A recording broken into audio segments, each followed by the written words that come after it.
welcome back to EDH Deck Building. I am your host, Demo, and this is 5 insanely wordy cards that are actually pretty good in the Commander format. This is sort of an interesting video I decided to do. You know, wordy cards, in other words, cards that have just a whole lot of text on them, can be a little off-putting, particularly for newer players. A lot of these cards, you'll look at them and there's just so much words you don't want to bother. And also, reading through everything that is happening, you know, you sort of have to decipher exactly what's going on. It can get really confusing, especially with a lot of these older cards because the wording has changed a lot. And again, for those newer players who don't know, a lot of these cards have been errated, right? So whatever it says on the card isn't necessarily what the card is doing. It can be incredibly confusing. So you'll have to look up the errata text, the newest version of the actual text on the card, to find out what it's doing in relation to the rules of how things work right now. And it's funny when you look at these cards, you can kind of see how much the rules have changed over the years. A lot of these older cards are incredibly wordy and it can get confusing. So this video is 5 cards that just have a wall of text, and I'm going to explain exactly how they work first of all, so you can decide where you might want to put them. And also, I'm going to come up with some ideas where you might want to fit these cards in specific strategies or with specific commanders. So let's start out with Magnetic Web, 2 mana artifact. And I'm going to skip over all that first text and go right to the bottom where it says pay 1 and tap, put a magnet counter on target creature, because nothing else on this card really makes a whole lot of sense unless you already know that. So first things first, this is just pay 1, put a counter on a creature, right? There's a lot of commanders, especially now,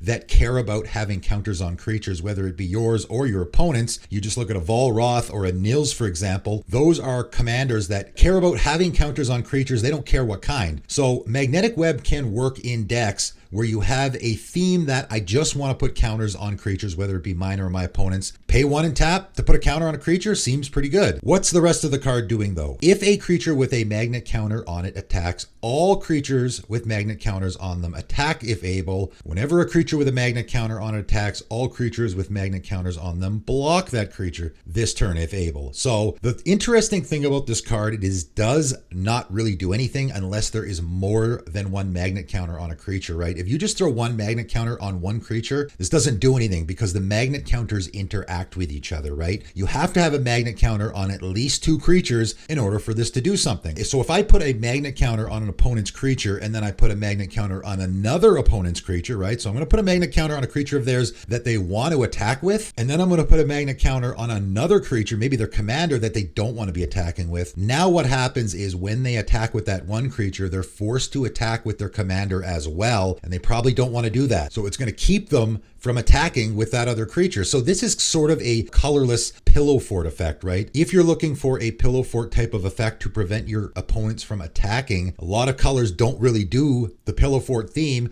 This can do that a little bit. The other way this can be great is now you can put the magnet counter on your creature and on your opponent's creature, and when your creature attacks, your opponent's creature has to block whatever that creature is that has the magnet counter on it. So you can use this as a lure effect. And again, because it's colorless, a lot of certain colors don't do the lure effect thing. Green does it really well. If you want to do that, like forcing blocks in other colors, this is a great option for you. This can be just a really decent removal option, right? If you have a commander that's really big, or maybe it's indestructible, and you want to force blocks to remove your opponent's creatures, this is a great way to do it. You throw a magnet counter on your commander, that's it. You just need the one on your commander. It's going to stay there. It's not going anywhere. And then every turn you just start chucking magnet counters on your opponent's creatures, and then you attack that person, of course, and they have to block you. And of course, you're likely going to kill that creature, right? Really interesting card. Again, can be confusing because it's so wordy, but there is a lot that you can do with this card, and I think it fits in a few decks for sure. Next up, we got Raging River, red and a red enchantment. I talked about this one in my crazy red enchantments video, and when I talked about it in that video, I realized it's actually pretty good, right? Whenever one or more creatures you control attack, each defending player divides all creatures without flying they control into a left pile and a right pile. Then for each attacking creature you control, choose left or right. That creature can't be blocked this combat except by creatures with flying and creatures in a pile with the chosen label. That's a whole lot of words. And of course, again, if you look at the original text, it is completely different than the errata text. So it is important to always read the errata text with these older cards. So what is this actually doing? This is one of those cards that really you could just throw in any deck that is sort of an aggro strategy, I think. It doesn't deal with flying creatures, obviously. So let's take that out of the mix, all right? Let's pretend our opponents don't have any flying creatures. What's going to happen is we're going to attack for each defending player. So if we're attacking multiple players, they're all going to do this, but let's just attack one guy. What's going to happen is we swing in with our creatures. Our opponent is going to divide their creatures into two piles. And of course, this is happening on the declare attacker step. And then after those piles are created, you are going to choose which pile can block which of your creatures. But if you get around all the little nuances of this, I mean, there can be certain situations where you want one of your creatures to block with one pile, another creature to block with another pile. That can be an advantage for you. But essentially what this card can do is just divide the amount of blockers your opponent has in half, right? Because they divide their piles. And again, it's sort of like a fact or fiction scenario where they can't just put all the creatures in one pile or you'll pick the other pile and they can't block at all. They have to really put some thought into how they're going to divide those piles. At the end of the day, it's probably going to be a pretty even split. And then you're just going to say, okay, well, the right pile is the one that's going to block all my creatures. So that basically just takes half their blockers out of the equation. If they have two creatures in play, now they only have one creature that can block your stuff. If they have four creatures in play, now they only have two creatures that can block your stuff. This really is a card that can go in any strategy where you're attacking a lot. It's very wordy and it's a little confusing, but at the end of the day, essentially what it does is makes it so that your opponent has half the blocking creatures that they normally would, which is pretty good if you're going to be attacking a lot. Next up, we got Psychic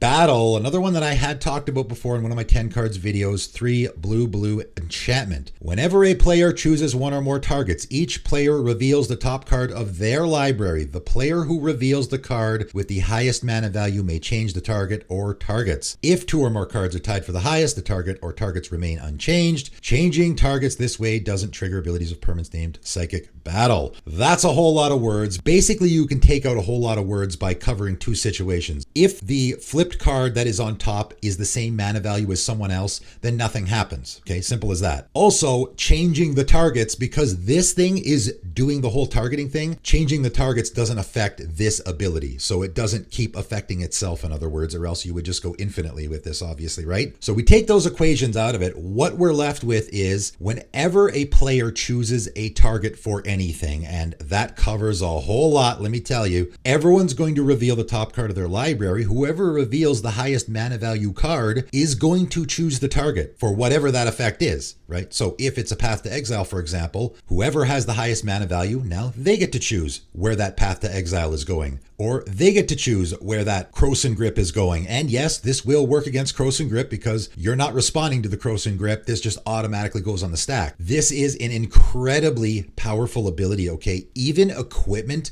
is targeting, all right? So if your opponent puts a Swiftfoot Boots on their commander because they want to protect it, this will trigger and you will flip the top card of your library, and whoever wins now gets to decide where that Swiftfoot Boots is going. Of course, it has to equip a creature of theirs, but you can just put that Swiftfoot Boots on another creature of theirs, and then they got to pay the one again to re-equip it, and they don't have the one mana open. Now their commander is unprotected, right? You would be surprised, and I've used this in a game, how often this comes up. Targeting happens constantly in a commander game. And of course, you want to manipulate this so that you will be winning all the time, right? So where I actually want to play this is a deck that I am probably manipulating the top of my library a lot anyway. You could build your entire deck around this card, in my opinion. You could just say, okay, I'm going to Enlighten Tutor, put a Draco on top of my library so that I'm guaranteed going to win. Then I got a Sensei's Divining Top so I can keep shuffling the top of my library to make sure Draco is always on top of my library. And I am always choosing the targets for everything. That is actually worth it in my opinion, because being able to choose the targets for anything is incredible. But just in a deck where I'm already doing a Sensei's Divining Top sort of situation, maybe I'm in that Amaranth deck where I am manipulating the top card of my library. There's lots of commanders out there that are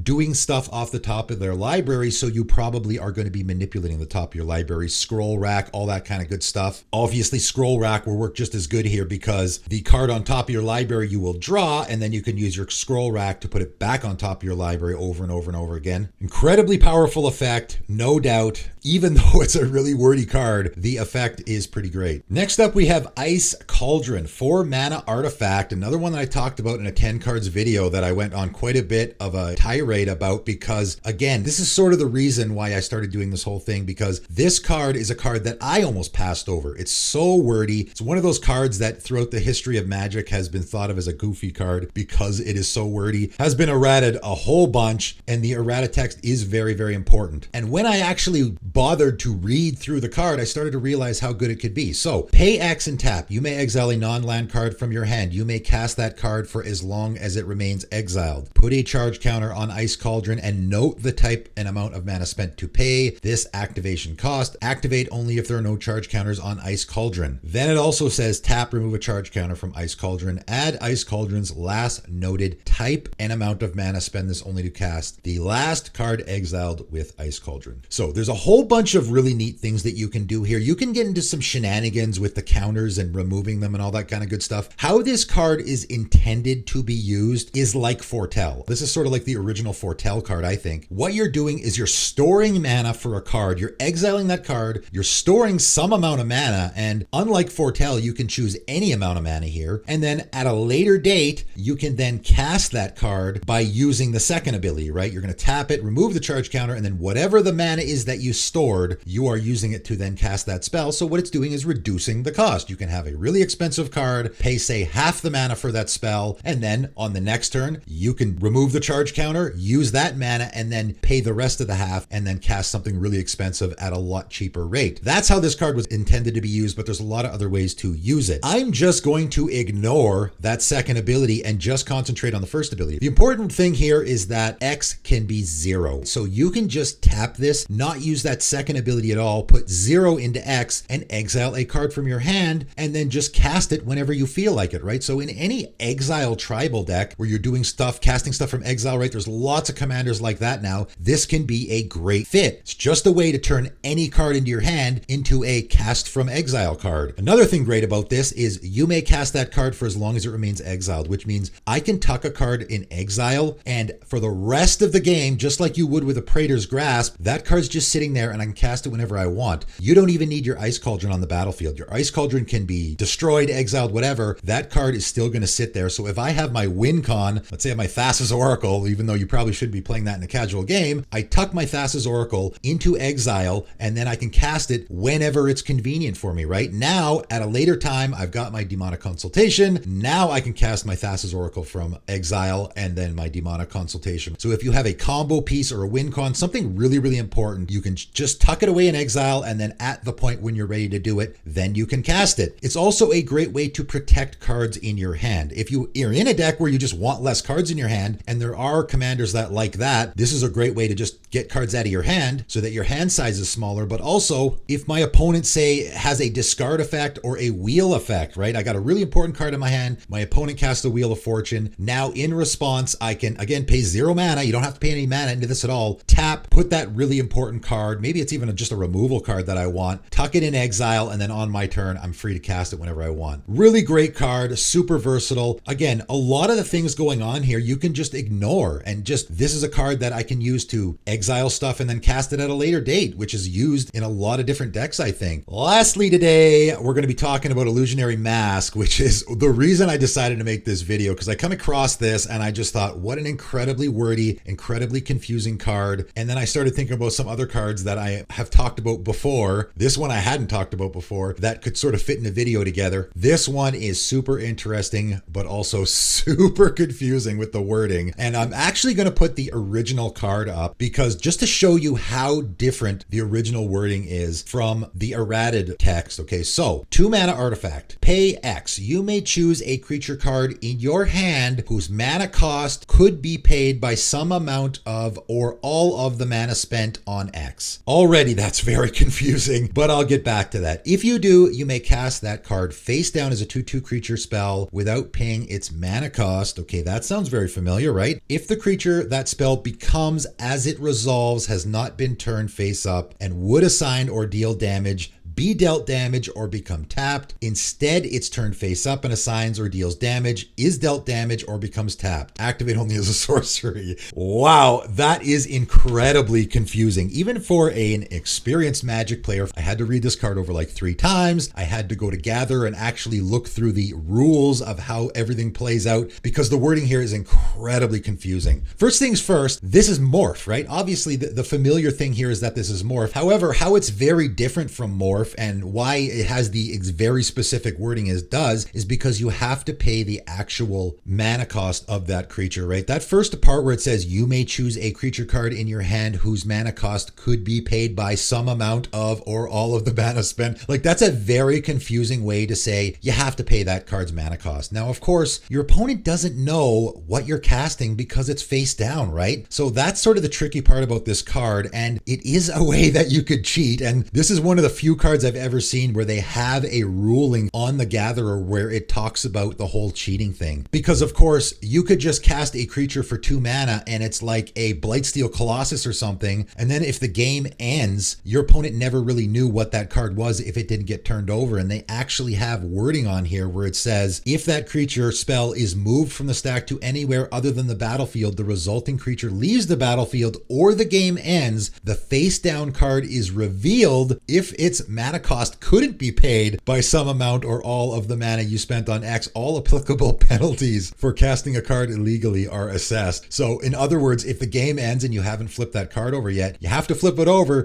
to show your opponents that you weren't cheating, because you have to pay the cost of that card, right? If you have a Blightsteel Colossus, you're not going to put it down for 3 mana like you would with a Morph. All Morphs are the same. You just pay the 3 colorless and you put it face down. This, you actually have to pay the cost of the spell. The other important thing here, of course, is it doesn't have the Morph ability like you would with Morph or Manifest or whatever. This, you flip that card over if that creature would be tapped, assign damage, deal damage, or be dealt damage. All those scenarios, that is when the card is going to get flipped over. Now, there actually is some uses for that. First of all, this is a way to turn all creatures into a face down creature. There's a lot of ways you can use that. Obviously, we have Morph Commanders where that can be good. The other interesting thing here is a way to turn a card face up without paying its mana cost, right? A lot of Morph creatures, what they'll say is when this card is turned face up, whatever, such and such a thing happens, right? But you have to pay the Morph cost in order to turn it face up. What this card does is it can turn a Morph card face up without paying the Morph cost, right? So what you can do is just tap that creature, for example, and when it becomes tapped, it's going to turn face up, and whatever the face up trigger is